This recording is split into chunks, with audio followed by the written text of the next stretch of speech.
আপনার সঙ্গে আমার বাবা ভাইয়েরও কোনো না কোনো যোগসূত্র আছে। রিসিপশনে আমাকে পাঠানো সেই ভয়ঙ্কর উপহার, আপনাকে বার কয়েক রাস্তায় মারপিট করতে দেখা, ইরার সঙ্গে কলেজের নিহান বলে ছেলেটার সম্পর্ক, নিহানের হঠাৎ উধাও হয়ে যাওয়া, মায়ের পায়ের অবস্থা, আবার বাবার মৃত্যু, আর পশ্চিম পাশের ওই রুমটা ঘিরে রয়েছে অজস্র রহস্য, যেটা আমিও অজানা। আপনারা সকলের সামনে আমার থেকে কিছু একটা লুকিয়ে চলছেন, কিন্তু আমি সেই গোপন রহস্যটা জানতে চাই আমি কেন আপনাকে এতটা ভালোবাসার সত্ত্বেও, আপনার বিয়ে করা বউ হওয়ার শর্ত আপনার কাছ থেকে শুধু অবহেলাই পেয়ে আসছি। সকল কিছুর উত্তর আমার চাই। ইহান বেশ ধৈর্য সহকারে নিঝুমের প্রতিটি কথাই শুনে নিল। নিঝুম বর্তমানে হাঁপাচ্ছে, উত্তেজিত হয়ে কথা বলায় বেশ ধকল গেল শরীরে, মন দুটোর ওপরও। নিঝুমের চোখে জল চিকচিক করছে। ইহানের মুখ থেকে পজিটিভ কিছু শোনার অপেক্ষায় সে। ইহান নিজেকে ভেতর থেকে শক্ত করতে চেষ্টা করছে। আর নয়, আজ নিঝুমকে সব ঘটনা খুলে বলবে সে। সব শুনে নিঝুম কীভাবে নেবে ব্যাপারটা? না, এত কিছু ভাববার সময় নেই। আজ যে করেই হোক নিঝুমকে অন্ধকার থেকে আলোয় আনতে হবে। ভেতর ভেতর মেয়েটা বেশ কষ্টে আছে। ইরা মায়ের ঘরে উকিঝুঁকি দিচ্ছে। অনিলা খান সেদিকে না তাকেও বুঝতে পারলেন মেয়ের উপস্থিতি। চশমার ফ্রেমটা একটু ওপরে তুলে আলতো কণ্ঠে বললেন, ভেতরে এসো। ইরা চমকে উঠল। মা বোঝা গেল সবসময় এমনটা হয়। এরা চুপি চুপি এলেও তার মা ঠিকই ধরে ফেলেন। ইরা অপরাধীর ন্যায় অনিলা খানের পাশে গিয়ে দাঁড়ালো। অনিলা খান বই থেকে মুখ তুলে বললেন, বসো। ইরা তার পাশে বসে পড়ল। অনিলা খান মেয়ের মুখে হাত রেখে বললেন, কি হয়েছে, এমন লাগছে কেন? মন খারাপ তোমার? ইরা কথা ঘুরিয়ে প্রত্যুত্তরে বলল, তোমার কোলে একটু মাথা রেখে শোবো। অনিলা খান চমকে উঠলেন, বুকের মধ্যে ধক করে উঠল। তার এই মেয়েটার এমন আবদার করা মানে ভয়ঙ্কর কিছু হয়েছে। সেই ছোট থেকে ইরা যখন প্রচণ্ড মন খারাপ হয় তখন সে মায়ের কোলে ঠাঁই খোঁজে। অনিলা খানের চোখে এই ব্যাপারটা খুব সুষ্ঠুভাবেই ধরা দেয়। ইরা ছোট থেকে শক্ত সামর্থ্য মনের অধিকারিণী রমণী। মনের মধ্যে ঝড় বয়ে গেলেও বাহিরে প্রকাশ করার পাত্রী নয় সে। তার মনের ভাব প্রকাশের মাধ্যম ভিন্ন। অনিলা খান দ্রুত হ্যাঁ সূচক মাথা নাড়তে ইরা চট করে তার কোলে মাথা রেখে শুয়ে পড়ল। অনিলা খান বেশ ধীরে সুস্থে ইরার মাথায় হাত বুলিয়ে দিতে লাগলেন। ইরার চোখ বন্ধ, বন্ধ চোখের কোণ বেয়ে নামছে অশ্রুধারা। অনিলা খান বুঝতে পারছেন মেয়ের আকুতি, কিন্তু এই মুহূর্তে চুপ থাকাই শ্রেয়। ঠিক তখনই দরজায় বেলের আওয়াজ শোনা যায়। অনিলা খান কিঞ্চিত খুশি মনে বলে ওঠে, ইহা নিঝুম ফিরল বুঝি? ইরা কিছু বলল না, চুপচাপ সেভাবেই পড়ে থাকলো। বেশ কয়েক মিনিট পর তাদের সামনে উপস্থিত হলো কাজের মেয়ে রহিমা। রহিমাকে দেখে অনিলা খান বললেন, কি হয়েছে, হাঁপাচ্ছিস কেন? ইহা নিঝুম ফিরেছে? খালাম্মা খালাম্মা, একটা মস্ত বড় উপহার আসছে, কিন্তু কে দিছে জানি না, কিছু বলে নাই। কলিং বেল বাজতেই দরজা খুলে দেখি দরজার সামনে ওটা ফালানো, আশেপাশে আর কেউ নাই। আপনি চলেন, এক্ষুনি দেখবেন কি আছে ভেতরে। ইরা অনিলা খান দুজনেই বিস্মিত। ইরা দ্রুত বিছানা থেকে নেমে অনিলা খানকে হুইল চেয়ারে বসালো। অতঃপর তিনজনেই অগ্রসর হলো লিভিং রুমে। ওমা, গিফট তো নয়, যেন একটা কফিন বক্স। এরা বিস্মিত মনে গিফট থেকে র্যাপার আলাদা করতে লাগলো। বেশ খানিকটা সময় লেগে গেল। অনিলা খান সহ বাড়ির প্রত্যেকটি মেইড সার্ভেন্ট সেখানে উপস্থিত।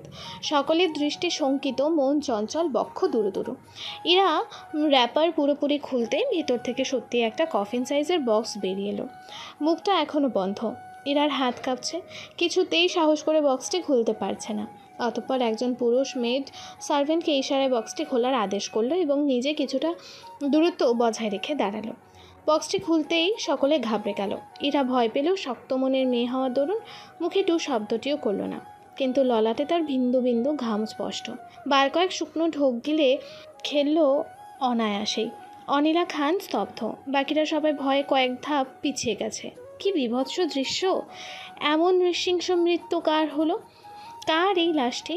মুখে এমন বিশ্রী অবস্থা করেছে যে চেহারা দেখে চেনার জো নেই। রক্তে মাথা একটি চিরকুট ওপরে ভাসমান, তাতে স্পষ্ট তাজা রক্তে লেখনি, ছাড়ব না। ইরার বুকটা মুহূর্তেই ধক করে ওঠে। কে এটা? কে কে কে? অনিলা খান কম্পিত কণ্ঠে হাঁসফাঁস করতে করতে বললেন, ওরা এখনো বাহিরে? ততক্ষণে ঈশান চুলের ভাঁজে হাত ঢুকিয়ে চুল সেট করতে করতে নিচে নেমে আসছে। সবাইকে এমন নির্জীব দেখে ভ্রু আপনা আপনি কুঁচকে এলো তার। সবাইকে সরিয়ে সামনে যেতে স্তব্ধ সেও। অনিলা খান প্রচণ্ড রূপে কাঁপছেন, হয়তো যে কোনো মুহূর্তে হুইল চেয়ার থেকে পড়ে যেতে পারেন। উনি কাঁপতে কাঁপতেই ফের বললেন, ঈশান, নিঝুম ইহান এখনো বাহিরে। ঈশান দৌড়ে গিয়ে অনিলা খানকে জড়িয়ে নিল। ইরাকে ইশারায় ফোন করতে বলল ওদের। ইরা ফোন করলো, সকলেই উদ্গ্রীব হয়ে তাকিয়ে আছে ওর দিকে। ঈশান ইশারায় জিজ্ঞেস করলো ফোন ধরেছে কিনা। ততক্ষণে ইরার হাত থেকে ফোনটা খসে পড়ে গেছে মেঝেতে। অস্পষ্ট স্বরে তার উত্তর, সুইচ অফ। রক্তাক্ত শরীরে বাড়িতে প্রবেশ করে ইহান। তার কোলে অবস্থান করছে নিঝুমের অচেতন দেহ। ড্রয়িং রুমের স্তব্ধ পরিবেশ দেখে ইহানের আর বুঝতে বাকি নেই যে এখানে কিছু একটা হয়েছে। ইহানকে দেখে ইরা ঈশান দৌড়ে আসে। অনিলা খান আঁচলে মুখ চেপে ডুকরে কেঁদে ওঠেন।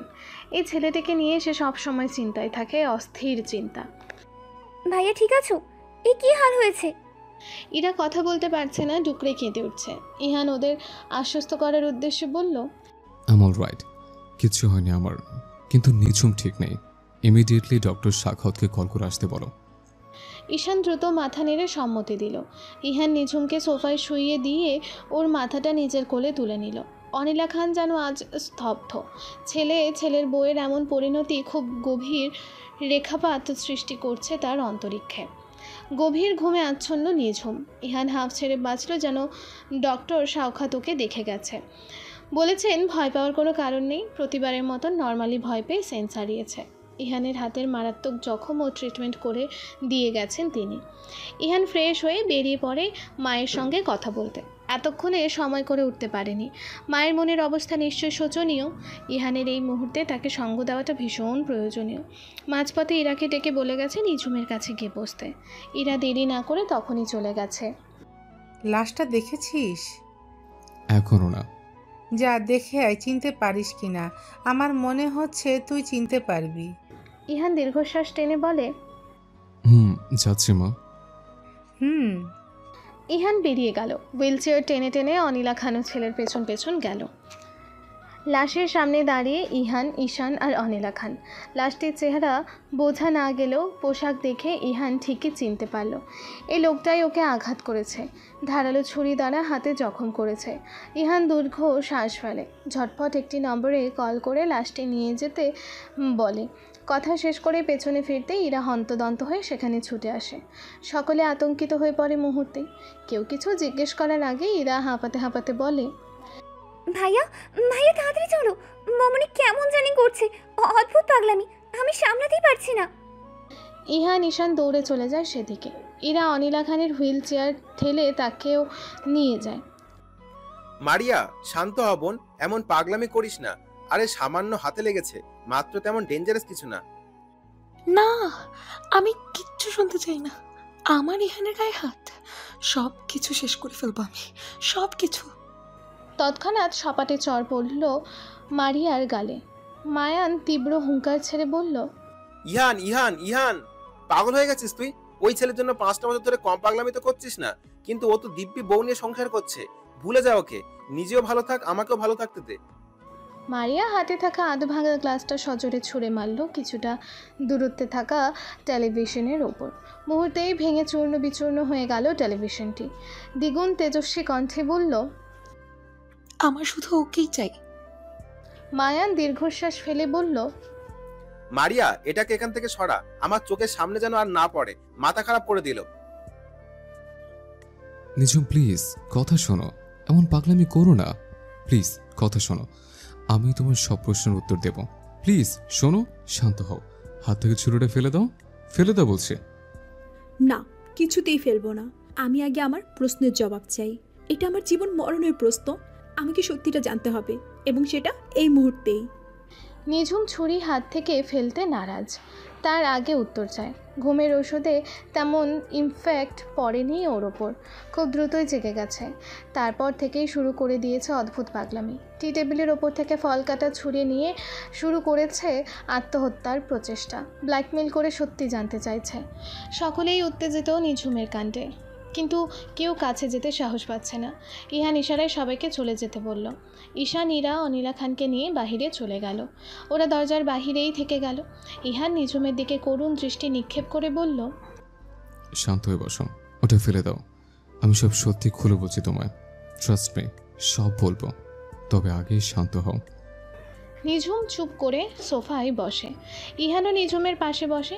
নিঝুমের হাত থেকে খুব সন্তর্পণে ছুরিটা নিয়ে নেয়। নিঝুম কিছু বলে না, ইহানের দিকে গভীর দৃষ্টিতে তাকিয়ে থাকে। ইহান একটা সিগারেট জ্বালায়, কয়েকটা টান মেরে বেশ সাঁটো বেঁধে বসে। অতঃপর বলতে শুরু করে, ঘটনা শুরু হয়েছিল আজ থেকে প্রায় 5 বছর আগে। আমি তখন ন্যাশনাল কলেজের ছাত্র। চেহারা, পড়াশোনা সবকিছুতে বেশ নামডাক তখন আমার। অল্প সময়ের মধ্যেই প্রফেসর থেকে শুরু করে সকল স্টুডেন্টদের চোখে ছিলাম অনন্য। দিনগুলো ভালোই যাচ্ছিল। হঠাৎ একদিন কলেজে পা রাখে এক নতুন ছাত্রী। মেয়েতে নয়, যেন আসমানি পড়ে। স্টাইলিশিংয়ে ও বেশ দক্ষ। তার কথা, চালচলন সবকিছুতে নিপুণ সৌন্দর্য। এই সৌন্দর্যময়ী রমণীটি যখন কিছুদিন যেতে না যেতে আমাকে প্রপোজ করে বসে, আমি তখন কেন জানি না করতে পারিনি। এর আগে অসংখ্যভাবে প্রপোজ পাওয়ার পরেও সবগুলো রিজেক্ট করেছে, কিন্তু তার ওই মায়াবী চোখে তাকিয়ে নিজেকে আর ধরে রাখতে পারেনি। অ্যাকসেপ্ট করে নেই তার প্রপোজাল। পুরো কলেজ কাঁপিয়ে শুরু হয়ে যায় আমাদের প্রেমের কাহিনী। আবরার খান ইহান যে কাউকে অ্যাকসেপ্ট করতে পারে, এটা ছিল সবার ধারণার অতীত। তারপর থেকে নিয়মিত দেখা করার, রাজ্যকে প্রেমালাপ, সময় সময় ঘোরাফেরা, একজন আরেকজনের জন্য মরিয়া হয়ে ওঠা, সবকিছুই ছিল অত্যাধিক। এই প্রণয়কে একসময় শুভ পরিণয়ে রূপান্তরিত করার উদ্দেশ্যে আমরা আমাদের দুপরিবারে আমাদের সম্পর্কের কথা জানাই। শুরু থেকেই কারোই কোনো অসুবিধে ছিল না। সকলের কাছ থেকে সাময়িক মত পেয়ে আমি আমার বাবা মাকে পাঠাই মারিয়ার বাড়িতে। ও, বলে রাখে, তার নাম ছিল মারিয়া। বাবা মা আর ঈশান চায় সেদিন পাত্র দেখে পাকা কথা দিতে। আমি তখন বাড়িতে প্রবল উত্তেজনা নিয়ে পাচারি করছে। এরা আমার অস্থিরতা দেখে খুব হাসাহাসি করছে, আমায় খোঁচাচ্ছে। আমিও সুযোগ বুঝে ওকে দু একটা দিয়ে দিচ্ছে। দু ভাই বোন বেশ খোঁজ মেজাজে আছে। বাবা মা সেখান থেকে বাড়ি ফিরে প্রায় 2 ঘন্টা পর বাবা বাড়িতে এসে আমার গালের সপাটে চর বসিয়ে দেয়। তিনি আরো কয়েকটি দিবে, তার আগে মা তাকে থামায়। ঈশান কাচুমাচু হয়ে দাঁড়িয়ে আছে। এরা তখন এগিয়ে জিজ্ঞেস করে, কি হয়েছে, তারা এমন কেন করছে? তখন মা বলে, মারিয়ার পরিবার একটা চরম দুর্নীতিগ্রস্ত পরিবার। মারিয়ার বড় ভাই মায়ান এই শহরে কালো রাস্তার একমাত্র সম্রাট। তার আন্ডারে যাবতীয় সকল খারাপ কাজ সাধন হয়ে থাকে। আমার বাবা পুলিশ অফিসার হওয়ার সুবাদে এই ঘটনা তার অজানা নয়। এমনকি বাবা বার কয়েক মায়ানকে গ্রেপ্তার করার সত্ত্বেও সঠিক তথ্য প্রমাণের অভাবে ছেড়ে দিতে হয়েছে। এমন একটা পরিবারের সঙ্গে জেনে শুনে তারা কিভাবে আত্মীয়তা করবে? এসব শোনার পর আমার পায়ের তলা থেকে মাটি সরে যাওয়ার উপক্রম। সেদিন থেকে বাবা আর আমার সঙ্গে তেমন কথা বলতেন না। ঈশানের থেকে শুনেছি ও বাড়িতে নাকি অনেক ঝামেলা রয়েছে। বাবার সঙ্গে অনেক মিসবিহেভ করেছে মারিয়ার ভাই। তারপর 7 দিনের মাথায় মারিয়া আমাকে তার সঙ্গে মিট করতে বলে। আমিও চলে যাই। মারিয়া খুব কান্নাকাটি করে। প্রথমে আমার মনেও অসহায়ত্ব দেখা দিল, পরবর্তীতে মারিয়ার কথা শুনে আমি চরম অবাক হই। সে তার ভাই এবং তার পরিবারের এসব খারাপ কাজকে প্রশ্রয় দেয়। তার মতে এসব কাজ করাটা যুক্তিযুক্ত। এসব কাজ ছাড়া নাকি অর্থের সম্রাট হওয়া সম্ভব নয়, আর অর্থ ছাড়া নাকি দুনিয়া অচল। তার মানে সেও তার পরিবারের মতো অর্থের পূজারী, ভালোবাসার নয়। আমি তখনই ওর সঙ্গে সব সম্পর্ক ছিন্ন করি। মারি আমার পায়ে পর্যন্ত পড়ে, কিন্তু আমি সেদিন তার কোনো কথাই শুনিনি। তারপরও আমাকে বেশ কয়েক মাস ধরে ডিস্টার্ব করে, কিন্তু আমি আর তার ধারে কাছে নেই। কিন্তু হয়েছে, ভালোবাসার মানুষকে কি আর সহজে মন থেকে মুছে ফেলা যায়? আর যদি হয় সেটা প্রথম প্রেম, প্রথম ভালোবাসা। দিনের শুরুতে যত অবহেলা করি না কেন, দিন শেষে গহীন রাতে ঠিকই মনের মধ্যে ক্ষতগুলো জলজ্যান্ত রূপ ধারণ করত। এভাবে চলছিল সবকিছু। কিন্তু একদিন ঘটল খুব অশুভ ঘটনা। বাবা মা একসঙ্গে গাড়ি করে বেরিয়েছিল। মাঝপথে তারা দুর্ঘটনার শিকার হয়। বাবা স্পট ডেড হয়, মা বেঁচে যায় কিন্তু পায়ের শক্তি হারায়। অ্যাক্সিডেন্ট স্পট ছিল আমাদের বাড়ির কাছে, তাই খুব দ্রুত আমরা খবর পেয়ে গেলাম। বাবা মায়ের অবস্থা দেখে আমি তখন পাগল পাড়া। কি করব না করব কিচ্ছু বুঝতে পারছিলাম না। জনগণের সাহায্যে তাদের হসপিটালে অ্যাডমিট করে বছরখানেক চিকিৎসার পর মা হুইল চেয়ারে বসতে সক্ষম হয়। প্রথম 1 মাস তিনি কথা পর্যন্ত বলতেন না, পাথর হয়ে থাকতেন। ধীরে ধীরে সুস্থ হয়। পরে বাবার অফিসের সহকর্মীদের কাছ থেকে জানতে পারি বাবা মারিয়ার ভাইয়ের অপকর্মের প্রমাণস্বরূপ একটি ফাইল এবং একটি পেন ড্রাইভ রেডি করছিলেন। মায়ান সেটা জানতে পারে। তাই বাবাকে অনেকভাবে ফোর্স করে ওগুলো দিয়ে দিতে, কিন্তু শেষমেশ না নিতে পেরে বাবাকে শেষ করার জন্য অ্যাক্সিডেন্টটা ঘটায়। মূলত অ্যাক্সিডেন্টটা ওদের প্ল্যানিং। এই চক্রান্তে মারিয়া নিজেও যুক্ত ছিল। ঠিক সেদিনে ওর প্রতি আমার তীব্র ঘৃণার জন্ম হয়। বাবার হত্যাকারীকার যাই হোক, ভালোবাসা যায় না, তবুও মনের কোণে কিছু অনুভূতি তো থেকে যায়, কিন্তু তা বহিঃপ্রকাশ করা যায় না। আমি সরে আসলে সরে যায়নি মারিয়া, সে থেকে সে আমার পিছু পড়ে আছে। কাউকে আমার আশেপাশে সহ্য করতে পারে না। সব কিছুর ঊর্ধ্বে একটা কথা, সে আমাকে ভালোবাসে, কিন্তু আবার পরিবার, টাকা, অপরাধের পথ এসবও ছাড়তে পারে না। আমার পাশে কাউকে সে সহ্য করতে পারে না, কিন্তু আমার সামনাসামনি কিছু করারও ক্ষমতা নেই। তোমাকে বিয়ে করার পর থেকে ও নানাভাবে তোমার ক্ষতি করতে চাইছে। আমি প্রতিবারই কৌশলে তোমাকে রক্ষা করেছি, আর সেটা সম্ভব হয়েছে শুধুমাত্র আমার আইনি পেশার জন্য। হ্যাঁ, আমি একজন পুলিশ অফিসার। বাবার মৃত্যুর পর থেকে তার পোস্টে আমি জয়েন করি। বাবার সিনিয়র অফিসারের কাছে অধিক পছন্দের হওয়ায় চাকরিটা আমার পেতে তেমন অসুবিধা হয়নি। সে থেকে আমি একটি সিক্রেট মিশনে আছি। বাবার মৃত্যুর রহস্য উদ্ঘাটনের সমস্ত তথ্য প্রমাণ, মারিয়ার পরিবারের বিরুদ্ধে সমস্ত প্রমাণ, এই সব কিছু কোর্টে পেশ করার আগ পর্যন্ত আমার পেশার গোপনীয়তা বজায় থাকবে।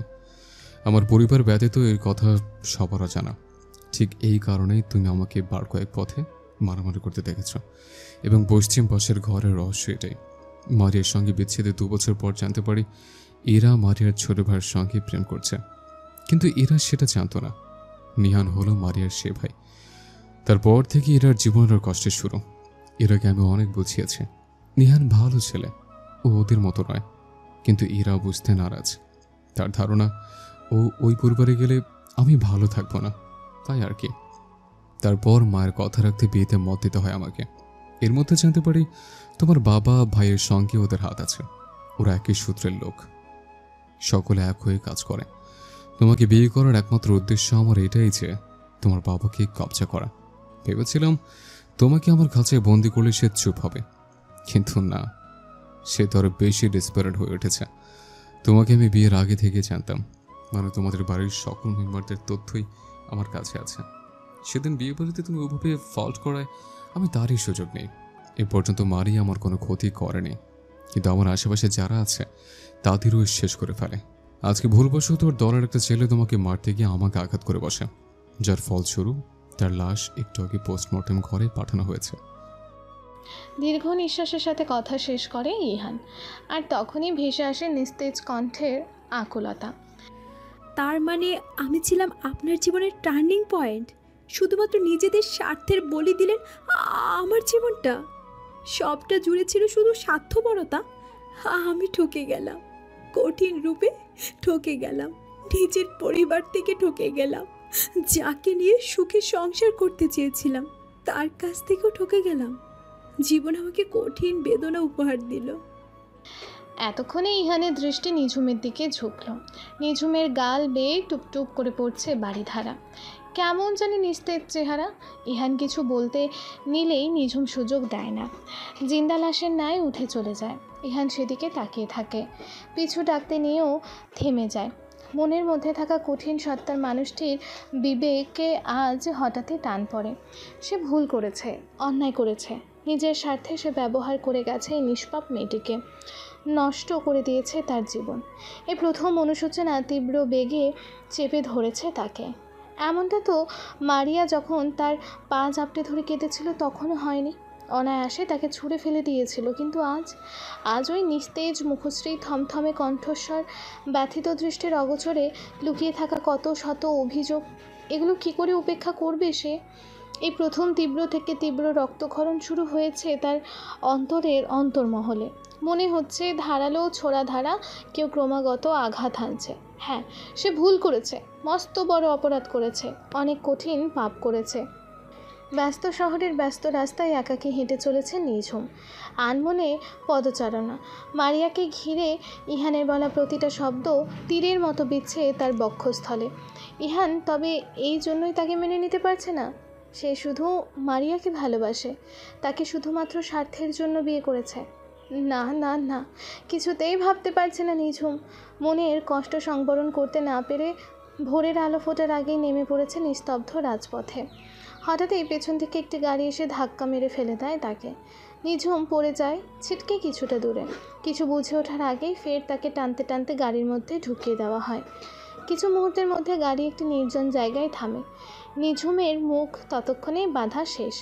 দুজন লোক তাকে ধরে একটি আধারে আচ্ছন্ন ঘরে ছুঁড়ে মারে। তৎক্ষণাৎ ভেতর থেকে শোনা যায় কারো অট্টহাসির আওয়াজ। কী যে বিনোদনদায়ক সেই হাসির সুর! নিঝুম আন্দাজ করতে পারছে তার সঙ্গে কী হতে চলেছে, কিন্তু ছাড়া পাওয়ার বিন্দুমাত্র প্রচেষ্টা তার মধ্যে নেই কোনো ইচ্ছে। যার জীবনে শুধু ঠকে যাওয়া লেখা আছে তার জীবনে বৃথা মরুভূমির সমান। থাক না সে তার মতো, নিঝুম না হয় অগোচরেই হারিয়ে যাক। যে তোমাতে অন্য কারো অস্তিত্ব, সেখানে আমার উপস্থিতি নেহাত মরীচিকা। তার থেকে বরং তুমি থেকো প্রিয় সুখে। আমি না হয় মিলিয়ে যাব আবছা কুয়াশার বুকে। ইহান রাতে একটুও ঘুমাতে পারেনি। নিঝুমের জন্য অস্থির হয়ে থেকেছে। সকাল হতে না হতেই পাড়ি দিয়েছে নিঝুমের ঘরে। না, নিঝুম তো নেই। আশেপাশে এ ঘরে ও ঘরে, পুরো বাড়িতে কোথাও নিঝুম নেই। ইহান হন্তদন্ত হয়ে খুঁজছে নিঝুমকে। খুঁজতে খুঁজতে একদম সদর দরজায় এসে ঠেকেছে তার পা। তখনই বাহিরে পা রাখতে যাবে, ঠিক তখনই ভেসে আসে কোনো রেডিও থেকে বেদনার ধ্বনি। যখন পড়বে না মোর পায়ের চিহ্ন এই বাটে, তখন আমায় নাই বা মনে রাখলে, তারার পানে চেয়ে চেয়ে নাই বা আমায় ডাকলে। ইহানের পা থেমে যায় আপনা আপনি। গলা শুকিয়ে আসে, বক্ষে চিনচিন করে ওঠে, হাত পা লাগামহীন কাঁপতে থাকে। মস্তিষ্কে জানান দিচ্ছে অজানা ভয়। কই, মারিয়াকে ছাড়ার সময় তো এমন লাগেনি, তবে আজ কেন এমন শূন্যতা অনুভব হচ্ছে? কেন মনে হচ্ছে অতি যত্নের কোনো কিছু হারিয়ে যাচ্ছে অতুল গহ্বরে? ফুরফুরে বাতাসে বিষণ্ণ মনে আকাশ পানে তাকিয়ে আছে মেয়েটি। মনটা আজ ভীষণ অস্থির হয়ে উঠেছে। পঞ্জিকার পাতা ঘাঁটলে দেখা যায় আজ দিনই ভীষণ স্পেশাল, একান্তই তার নিজের। তাই তো নিজের একান্ত মুহূর্ত একাকিত্বের সঙ্গে উপভোগ করতে চলে এসেছে নিজের প্রিয় জায়গাটিতে। এবারের এই ব্যালকনিটি তার নিজ হাতে সাজানো। অদ্ভুত ভালো লাগা কাজ করে এখানে এলে। মনে পড়ে যায় কিছু পেয়ে হারানোর গল্প। মেয়েটির ভাবনায় ছেদ গঠিয়ে দৌড়ে এসে পেছন থেকে তাকে জাপটে ধরে 4 বছরের এক বাচ্চা মেয়ে। বাচ্চা মেয়েটির মুখে অমলিন হাসি, কণ্ঠে সুমধুর আকুতি মেশানো বুলি হাম্মা। ভাবিমণি, ভাবিমণি, কোথায় তুমি? দেখে যাও কি এনেছি তোমার জন্য। কই কই, দেখি দেখি, কি এনেছো দেখি। ও গড, আইসক্রিম, মাই ফেভারিট। এই জন্যই তো এসেছি। তুমি খুশি হলে আমি খুশি। ওলে আমার মৌটুসি আমাকে কত ভালোবাসে রে। অনেক। আমিও এতগুলো বাসি। ওদের কথার মধ্যে বাচ্চা মেয়েটি দৌড়ে এসে অভিমানী সুরে বলে, আর আমাকে কেউ ভালোবাসে না। বাচ্চা মেয়েটি গাল ফুলিয়ে থাকে। তখনই নিঝুম তাকে পরম স্নেহে বুকে আঁকলে নেয়। ফোলা ফোলা গাল দুটো আলতো টেনে নিয়ে আদরে কণ্ঠে বলে, কে বলেছে তোমাকে কেউ ভালোবাসে না? আমার মাম্মামকে তো আমি অনেক অনেক অনেক ভালোবাসি। I love you so much dear Tushimoni. I love you too mamma. নিঝুমের কথা শুনে তুষি অনেক আনন্দিত হয়ে যায়, ঝাঁপিয়ে পড়ে নিঝুমের বুকে। তখনই পাশ থেকে সোনালি মুখ খোলে। সোনালি হলো তুষির একমাত্র ফুপ্পি। তুষি আসার আগে নিঝুম আর সোনালির মধ্যে কথোপকথন চলছিল। আমিও তো আমার তুষুরানীকে অনেক ভালোবাসি। তুষুরানী, এসো আমার কাছে। সোনালি হাত বাড়িয়ে ডাকে তুষিকে। তুষি নিঝুমের কাছ থেকে দৌড়ে সোনালির কাছে যায়। সোনালি ওকে 2 গাল ভরে আলতো চুমু এঁকে দেয়। তখনই সিঁড়ি বেয়ে নেমে আসে তুষির বাবা সমর্পণ। সমর্পণ নিজের স্বভাবসুলভ ভঙ্গিতে ওদের দিকে এগিয়ে আসতে আসতে বলে, কি হচ্ছে এখানে? এত আদর ভালোবাসার বন্যা বয়ে চলছে, শেষে তো দেখা যাবে আমার ভাগে কম পড়ছে। তুষি ফের গাল ফোলায়। সোনালির পেটে মুখ ঘষতে ঘষতে বলে, ফুপিয়া দেখো না, বাবা আবার আমায় হিংসে করছে। নিঝুম, সোনালি, সমর্পণ একে অপরের মুখ যাচাই করে। অতঃপর সকলেই একসঙ্গে হেসে ওঠে। তুষির অভিমান গাঢ় হয় ওদের এমন হাসতে দেখে। কোথায় মা আর ফুপ্পি বাবাকে আচ্ছা করে বকে দেবে, তা না করে হাসছে। তুষি মন খারাপ করে দৌড়ে সিঁড়ির কাছে চলে যায়। পেছন ফিরে এক পলক তাকিয়ে বলে, তোমরা সবাই ভীষণ পচা। তুষি সোজা হয়ে সিঁড়ি বেয়ে উপরে চলে যায়। পেছন থেকে সকলে ডাকে কিন্তু সে শোনে না। মেয়েটার এমনই ভীষণ অভিমানী সে। আবার একটু পর মন ভালো হয়ে গেলে নিজ থেকেই চলে আসবে। নিঝুম হতাশ হয়ে বলে, চিন্তা করবেন না স্যার, ও একটু পরেই চলে আসবে। ভাবিমণি, তুমি আবার ভাইয়াকে স্যার বলছো? এটা তো তোমাদের অফিস টাইম নয়। মোটুসি, আমি এভাবে অভ্যস্ত হয়ে গেছি, হয়ে যায় আর কি। প্রবলেম নেই, নিঝুম ওইভাবেই ডাকুক। ইনফ্যাক্ট ওর অলওয়েজ স্যার স্যার করতে আমি ভেতর থেকে সর্বদা স্ট্রং থাকি। বাড়িতে থেকেও কাজের এনার্জি পাই। থাক থাক, হয়েছে। এবার আবার তোমরা তোমাদের কাজ নিয়ে পড়ো না। খেতে চলো সবাই। সোনালির কথায় সমর্পণ কিছু একটা চিন্তা করে বলে, ও হ্যাঁ, ভালো কথা মনে পড়লো। নিঝুম, তুমি কি আজ লেট করে বের হবে? না স্যার, নাস্তা সেরেই বেরিয়ে যাব। ও গুড। আমার একটা ইম্পর্টেন্ট ডিসকাশন আছে তোমার সঙ্গে। তুমি ক্যাম্পে গিয়ে একবার আমার কেবিনে মিট আপ করে যেও। জি স্যার, অবশ্যই। অতঃপর সকলেই নাস্তা করতে যায়। খেতে খেতে নিঝুম বলে, মোটুসি, আমার আইসক্রিম। এগুলো ফ্রিজে তুলে রেখেছি, নাস্তা সেরে খেয়ে নিও। ও গুড গার্ল। সমর্পণ খাওয়া ফেলে নিঝুমের দিকে তাকায়, স্থির কণ্ঠে বলে, মাঝে মাঝে আমি এইভাবে বসি, তুমি তুষির থেকে মেবি ছোট হবে বয়সে। এমন পাগলামি কখনো তুষিকে করতে দেখিনি। নিঝুম লজ্জা মাখা হাসি দেয়। তা দেখে সমর্পণ সোনালি দুজনেই মৃদু হাসে।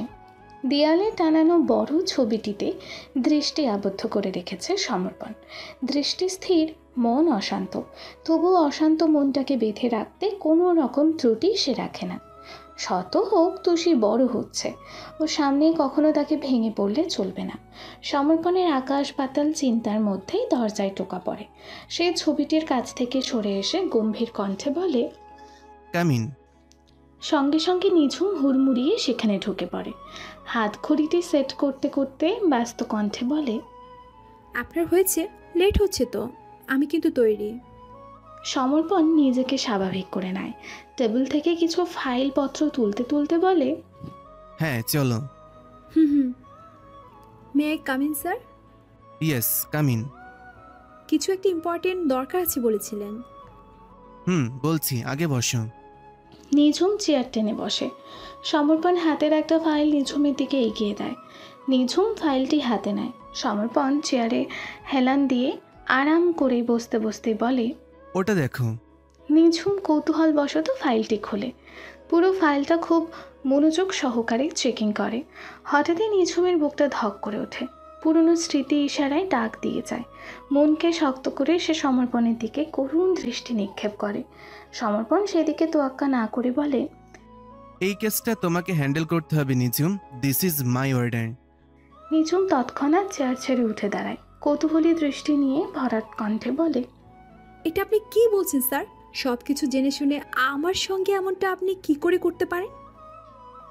সমর্পণ হতাশার নিঃশ্বাস ফেলে বলে, আই এম হেল্পলেস নিঝুম। তুমি তো জানোই আমি খালামনির প্রতি ঠিক কতটা দুর্বল। সে আমার থেকে কিছু চেয়েছে আর আমি তাকে ফিরিয়ে দেব, এটা কি করে হয়? কিন্তু স্যার, এর জন্য তো আমাকে সাফার করতে হবে। প্রতিবার সকলের প্রয়োজনে কেন আমাকে ব্যবহার করা হয়? এটা তোমার ডিউটি নিঝুম। ডিউটিকে এইভাবে নিজের পার্সোনাল লাইফের সঙ্গে গুলিয়ে ফেলো না। মনে রাখবে, তোমার ডিউটিতে মূল লক্ষ্য নিজেকে স্ট্রং রাখা, যেটা আমি তোমাকে এই 4 বছর ধরে প্রশিক্ষণ দিয়ে আসছি। এবার আমার গুরুদক্ষিণা চাই নিঝুম। তোমাকে প্রুভ করে দিতে হবে আমি ট্রেনার হিসেবে ঠিক কতটা পারফেক্ট, আমার ছাত্র হিসেবে তুমি ঠিক কতটা পারফেক্ট। কি পারবে তো নিঝুম? সমর্পণের কথাগুলো চরম গতিতে মস্তিষ্কে হানা দিতে লাগলো নিঝুমের। হ্যাঁ, অবশ্যই নিঝুম পারবে। তাকে পারতেই হবে। সে তো দুর্বল নয়। সময় এসেছে অন্যায়ের বদলা নেওয়ার, অপরাধীদের শাস্তি দেওয়ার। সে এই দেশের বুক থেকে অপরাধীদের নিশ্চিহ্ন করতে সদা প্রস্তুত। সে দেশের কাছে ওয়াদাবদ্ধ, সব রকম পরিস্থিতিতে সে দেশের হয়ে লড়াই করবে। তাহলে এখন কেন পিছু হটবে? কখনোই না। নিজের পার্সোনাল লাইফের সঙ্গে প্রফেশন গুলিয়ে ফেলার মতো ভুল নিঝুম করবে না। সে গভীর থেকে গভীরতর একটা তপ্ত নিঃশ্বাসের সঙ্গে ভেতর থেকে নিজেকে তৈরি করে নিল। অতঃপর দৃঢ় কণ্ঠে বলল, ইয়েস স্যার, আমি পারবো। নিঝুম প্রমাণ করে দেবে আপনার শিক্ষা এবং তার মনোবল কোনোটাই ঠুনকো নয়। নিঝুম ভাঙবে, তবুও মস্কাবে না। পৃথিবীর বুক থেকে অপরাধীদের নিশ্চিহ্ন করে তবে আমার শান্তি। এতে যদি আমার মরণও লেখা থাকে তবে তাই সই। গুড গার্ল, এমন মনোবলই তোমার থেকে গ্রহণযোগ্য। ওকে, তবে এখন নিজের কাজে ফোকাস করো। নেক্সট উইকে আমরা ঢাকা শিফট হচ্ছি। Okay sir, now I can go. Sure. Nijhum ফাইলটার দিকে এক পলক তাকিয়ে জোর কদমে হেঁটে চলে যায়। সমর্পণ সেই দিকে তাকিয়ে দীর্ঘশ্বাস টেনে মিনমিনিয়ে বলে, আমার হাতে কিছু নেই নিঝুম। আমি সর্বোচ্চ চেষ্টা করব খালামণির মনের ইচ্ছা পূরণ করার জন্য। এখন সময় এসেছে সবকিছুর হিসেব বুঝে নেওয়ার। বাকিটা আল্লাহর ইচ্ছা। ইহান, ইহান, কোথায় তুই? তুই কি আবার নিজেকে ঘরবন্দি করতে চাইছিস? আচ্ছা, এভাবে আর কতদিন চলবে? যতদিন না আমার মরণ হচ্ছে ততদিন। অন্ধকারাচ্ছন্ন ব্যালকনি থেকে ভেসে এলো অসহায়ত্ব কণ্ঠ। অনিলা খান আঁতকে উঠলেন ছেলের এরূপ বাক্যে। কোনো রকমে অশান্ত মন নিয়ে হাতড়ে হাতড়ে ঘরে প্রবেশ করলেন তিনি। হাতড়ে হাতড়ে চলে গেলেন ব্যালকনিতে। এখন অমাবস্যা তিথি, তাই আকাশে ঘোর অন্ধকার বিরাজমান। সেই আধার ছড়িয়ে পড়েছে পৃথিবীর বুকে। পৃথিবীর বুকে অবস্থিত ইহানের ছোট্ট ব্যালকনিতে অনিলা খান ছেলেকে আবছা আলোয় উপলব্ধি করতে পারলেন। তিনি ধীর কণ্ঠে বললেন, এমন করে বলিস না বাবু, তোর বাবার মৃত্যুর পর থেকে তো তোর মনোবলেই বেঁচে আছি আমরা। কিন্তু এই 4টে বছর ধরে এখন দোটানায় ভাসছি আমরা। বল, তুই তো এখনও কিছু খোলাসা করে বললিই না কখনো। পুলিশের চাকরিটাও ছেড়ে দিলি। এভাবে কি আর জীবন চলে? কতদিন এমনটা চলবে বল, কতদিন? অনিলা খান আঁচলে মুখ চেপে হাওমাও করে কেঁদে উঠলেন। ইহান বিরক্ত হলো। মুখ দিয়ে চ শব্দ উচ্চারণের মধ্য দিয়ে বিরক্ত প্রকাশ করলো। অনিলা খান বুঝতে পারলেন ছেলে তার রেগে যাচ্ছে। তিনি সেই অবস্থায় ফের হাতড়ে হাতড়ে বেরিয়ে গেলেন রুম থেকে। এটা নতুন নয়, এই 4টি বছর ধরে এভাবেই হয়ে আসছে। অনিলা খান চলে যেতে ইহান ওই অন্ধকার আকাশে দৃষ্টি মেলায়। বিড়বিড় করতে করতে বলে, ওই আকাশটার সঙ্গে আমার জীবনের ব্যাপক মিল। একজন আমাকে ঠকালো আর একজনকে আমি ঠকালাম।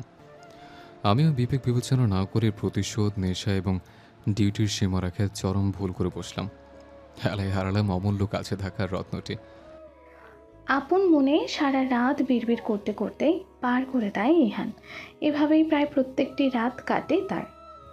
1 সপ্তাহ কেমন চোখের পলকেই পার হয়ে গেল। সমর্পণ সোনালি, তুষি আর নিঝুমকে নিয়ে ঢাকায় শিফট হয়ে এসেছে। চেনা শহর, চেনা পথঘাট আজ বড্ড অচেনা নিঝুমের কাছে। হবে নাই বা কেন? এই 4 বছরে সে তো নিজেই নিজের কাছে অচেনা। সেক্ষেত্রে তো এই ইট কাঠ পাথরের দালানে আবৃত শহরের বদলে যাওয়াটাই নিছকই তুচ্ছ। ঘড়ির কাঁটায় সময় দেখে নিয়ে তৈরি হতে লেগে পড়ল নিঝুম। একে তো নতুন ক্যাম্প, তার উপর তার কাঁধে চাপানো বড় সড় দায়িত্বের বোঝা। সব মিলিয়ে ভীষণ ব্যস্ত সে। সমর্পণ অনেক আগেই বেরিয়ে গেছে। নিঝুম তৈরি হয়ে তুষি, সোনালি থেকে বিদায় নিয়ে বেরিয়ে পড়ে। বাইকে চেপে সোজা ক্যাম্পের পথ ধরে। ভাইয়া চলো, আজ তো আশ্রমে যাওয়ার ডেট। বাচ্চাগুলোকে দেখে আসতে হবে। ওরা প্রতি মাসের এই দিনটিতে তোমার জন্য না খেয়ে অপেক্ষা করে থাকে। তুমি না গেলে তো ওরাও কিছু মুখে তুলবে না। তাড়াতাড়ি তৈরি হয়ে নাও। ইরার কথায় ইহান ছোট্ট করে বলল শুধু। পরপরই উঠে চলে গেল ফ্রেশ হতে। আশ্রমের কথা শুনলে ইহান না করতে পারে না। প্রতি মাসের 1 তারিখে আশ্রমে বাচ্চাদের সঙ্গে সময় কাটায় সে। এই আশ্রমটা তার বাবার নামে করা, সকল অনাথ অবহেলিত শিশুদের জন্য। আশ্রমের শিশুদের কাছে ইহান খুবই প্রিয় পাত্র। সেখানকার সকল বাচ্চারা তাকে ভালো ভাইয়া বলে ডাকে। ইরাকে বলে ভালো আপু, আর ঈশানকে বলে দুষ্টু ভাইয়া। কারণ ঈশান ওদের সঙ্গে প্রচুর দুষ্টুমি করে, বিরক্ত করে তোলে খুব। ইরা, ঈশান, ইহান 3 জন গাড়ি করে রওনা হয়ে গেল আশ্রমের পথে। অনিলা খান বাসায় আছেন। শারীরিক সমস্যার দরুন তিনি তেমন একটা যেতে পারেন না। ঢাকা শহরের সবথেকে বড় প্রবলেম হলো এই ট্রাফিক জ্যাম। একবার জ্যাম বাঁধলে ছাড়াছাড়ির আর কোনো ওয়ে নেই। একটা অবশ্য নিত্যদিনের রুটিন। বিরক্তিতে কপাল কুঁচকে বাইকের ওপর 2 হাত টান টান করে রেখে সামনে তাকিয়ে আছে নিঝুম। জ্যামে আটকে দাঁড়িয়ে পড়ছে ইহানদের গাড়িটাও। ইরা, ঈশান বিরক্তির নিঃশ্বাস ফেলল। ইহানের সেদিকে কোনো পয়রা নেই। সে তো আপন মনে জানালা থেকে বাইরে তাকিয়ে আছে। দেখে মনে হচ্ছে কোনো গভীর চিন্তায় মগ্ন। ইরা ইহানের এক কাঁধে হাত রেখে আলতো কণ্ঠে ডাক দিল। ইহান চমকে উঠে পাশ ফিরে বলল, কিছু না। ইরা চুপ করে রইল। কিয়ৎক্ষণ বাদে ইহান কেমন জানি দিশেহারা হয়ে পড়ল। বেশ অস্থিরতা নিয়ে জানালার বাহিরে মাথা বের করে দিল। ততক্ষণে জ্যাম ছেড়ে গেছে। ইরা, ঈশান, ইহানের এমন অবস্থা দেখে তাড়াতাড়ি ওকে টেনে ভেতরে ঢোকায়। ইরা অস্থির হয়ে জিজ্ঞেস করে, কি হয়েছে ভাইয়া? এমন করছো কেন? খারাপ লাগছে বেশি? ঈশানও ইরার সঙ্গে তাল মেলায়। হ্যাঁ ভাইয়া, কি হয়েছে বলো না। ইহান হাতের ইশারায় বাহিরের দিকে তাকায়। কিছু বলতে চেয়েও বলতে পারছে না। ও শ্বাস নিতে ভীষণ কষ্ট হচ্ছে। তবু অনেক কষ্টে ভাঙা ভাঙা বলি আওড়ে বলল, নিঝুম। ইরা ঈশান দুজনেই অবাক, একে অপরের মুখ চাচাই করছে। অতঃপর ইরা বলল, এসব তুমি কি বলছো ভাইয়া? বৌমনি কোত্থেকে আসবে? বৌমনি তো আরো 4 বছর আগেই। কথা শেষ করতে পারে না ইরা। চোখ জোড়া জলে চিকচিক করে ওঠে। ঈশান ইরার কাঁধে হাত রাখে। ইরা নিজেকে সংযত করে নেয়। ইহান গাড়ির সিটে ঝিমিয়ে পড়তে পড়তে বলল, সত্যি বলছি আমি। অতঃপর ইহান চুপ করে চোখ বন্ধ করে থাকে। ইরা, ঈশান বুঝতে পারছে না এটা কি করে সম্ভব। তবে এই 4 বছরে এমন কথা ইহান কখনো বলেনি, এটাই প্রথম। কিছু যদি না দেখে থাকে তবে এমন অদ্ভুত প্রসঙ্গ তোলার মতো মানুষ ইহান নয়। তবে কিছু তো একটা ঘটেছেই, যা ইরা আর ঈশান দেখেনি। তবে সেটা কি? নিঝুমকে সঙ্গে নিয়ে সমর্পণ ডিরেক্ট এখানকার থানায় চলে গেল। থানার সিনিয়র অফিসারের সঙ্গে কথা বলে ইহানের বাবার মৃত্যু এবং তার রেখে যাওয়া সেই অসমাপ্ত কাজ, যেটা 4 বছর আগে শেষ করতেও শেষ করতে পারেনি ইহান, সেই অসমাপ্ত কাজের দায়িত্ব তুলে দেওয়া হলো নিঝুমের কাঁধে। সিনিয়র অফিসারের কাছ থেকে সব রকম দায়িত্ব বুঝে নিয়ে নিঝুম আজকের মতন বাড়িতে চলে গেল। সমর্পণ সেখানে আরও কিছুক্ষণ আলাপ আলোচনা করলো। তার মতে এই কেস সলিউশনের জন্য নিঝুমই একমাত্র যোগ্য ব্যক্তি। সমর্পণ পেশায় একজন আর্মি অফিসার। নিঝুমকে সে নিজের হাতে ট্রেনিং দিয়ে তৈরি করে নিয়েছে তার জুনিয়র অফিসার পদে। 4 বছর ধরে নিঝুমকে গড়ে পিঠে তৈরি করেছে একজন দক্ষ দেশ সেবিকা। প্রথম নিঝুম খুব ভয় পেত। তার রক্তে ফোবিয়া জনিত সমস্যার কারণে অচেতন হয়ে পড়া জিনিসটা নিয়ে অনেকবার সমর্পণকে বিপাকে পড়তে হয়েছে। তবু সে হাল ছাড়েনি। উন্নত চিকিৎসার মাধ্যমে সারিয়ে তুলেছে নিঝুমের সেই উইকনেস। নিঝুমের অতীত জানার পর থেকেই সমর্পণের তীব্র ইচ্ছা নিঝুম নিজ হাতে তার অপরাধীদের শাস্তি দিক, দেশের বুকে নিজের নাম লেখাক। সেই জন্যই সে এই কেসের ভারটা নিঝুমের ওপর চাপিয়ে দিয়েছে। মূলত নিঝুম বা সমর্পণ কারোরই পুলিশ কেস হ্যান্ডেল করার কথা নয়, তবু এটা পার্সোনালি সমর্পণ অ্যারেঞ্জ করেছে। আশ্রমে আজ আর যাওয়া হলো না ইহানদের। ইহানের শরীরের অবগতির জন্য গাড়ি ব্যাক করে বাড়িতে চলে এলো ওরা। অনিলা খান এইসব কথা শুনে তেমন কোনো প্রতিক্রিয়া করলেন না। ইরার বেশ খটকা লাগলো। এমন অদ্ভুত কথা শুনেও তার মা কীভাবে চুপ আছে? তিনি কি আগে থেকে কিছু জানেন? বাড়িতে এসে থেকেই নিঝুমকে দেখার ব্যাপারটা ইহানকে বেশ ভাবাচ্ছে। সে সাময়িক অসুস্থতা ফিল করলেও এখন সে দিব্যি ফিট আছে। নিঝুমের শূন্যতায় সে একগুঁয়ে জীবন কাটালেও তার মস্তিষ্ক পুরোপুরি সতেজ আছে, শুধুমাত্র একটু ঝিমিয়ে গেছে। নিঝুমকে এক ঝলক দেখার সঙ্গে সঙ্গে সেটা যেন আবারও তাজা হয়ে উঠেছে। কিছু একটা ভেবেই ইহান তৈরি হয়ে বেরিয়ে পড়ে পুলিশ স্টেশনে। সাময়িক ছুটি কাটাচ্ছিল এতদিন সে, তবে আজ থেকে আবারও কাজে জয়েন করবে এবং সেই সাথে নিঝুমকে খুঁজবে। তার বিশ্বাস নিঝুম আছে, এই শহরেই আছে। একদিন সে ঠিক তার দেখা পাবেই। কোথায় যাচ্ছ ভাইয়া? ঈশানের প্রশ্নে দাঁড়িয়ে পড়ে ইহান। হ্যান্ড ঘড়িটির বেল্ট আটকাতে বলে, থানায় যাচ্ছে। কেন প্রবলেম হয়েছে কি? না, অনেকদিন কাছে অবহেলা করেছে, আর নয়, এখন সময় হয়েছে ব্যাক করার। ও আচ্ছা, best of luck. Thank you. Ihan চলে যায়। ঈশান কৌতূহলীভাবে ভাবতে থাকে, ভাইয়ার হলোটা কি? মনে হচ্ছে এই সেই 4 বছর আগের ইহান। এতদিনের পাগলাটে ইহান আর নেই। বাড়িতে কেউ নেই। মেইন ডোর লক করা দেখেই নিঝুম বুঝে গেছে সোনালি হয়তো তুষিকে নিয়ে বেরিয়েছে। ডুপ্লিকেট চাবি দ্বারা ডোর ওপেন করে সে ভেতরে প্রবেশ করে। রুমে গিয়ে ফ্রেশ হয়ে নেয়, তারপর কিচেনে গিয়ে এক মগ কফি আর আবারও রুমে চলে আসে। অতঃপর থানা থেকে সংগৃহীত ডকুমেন্টসগুলো চেক করতে বসে পড়ে। সব তথ্য খুব নিখুঁতভাবে দেখে নেয়। সব তথ্যের ভিত্তিতে একটি কথাই নিঝুমের মাথায় ঘুরপাক খেতে থাকে।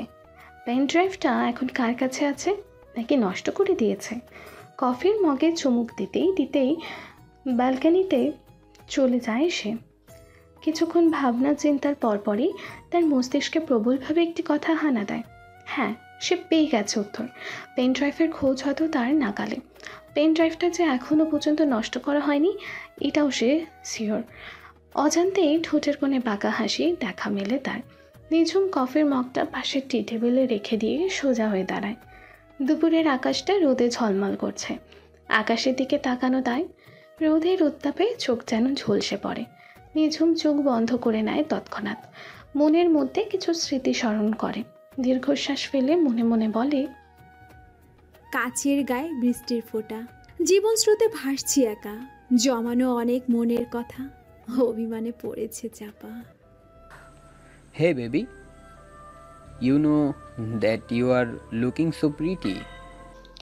ঈশানের কথা শুনে ডাব ডাব করে চেয়ে রইল তুষি। এত ভারী কথার মিনিং সে কিছুতেই বুঝল না। ঈশান ব্যাপারটা বুঝতে পেরে আলতো হাতে তুষির গাল টেনে দিল। সোনালির দিকে ইশারা করে বলল,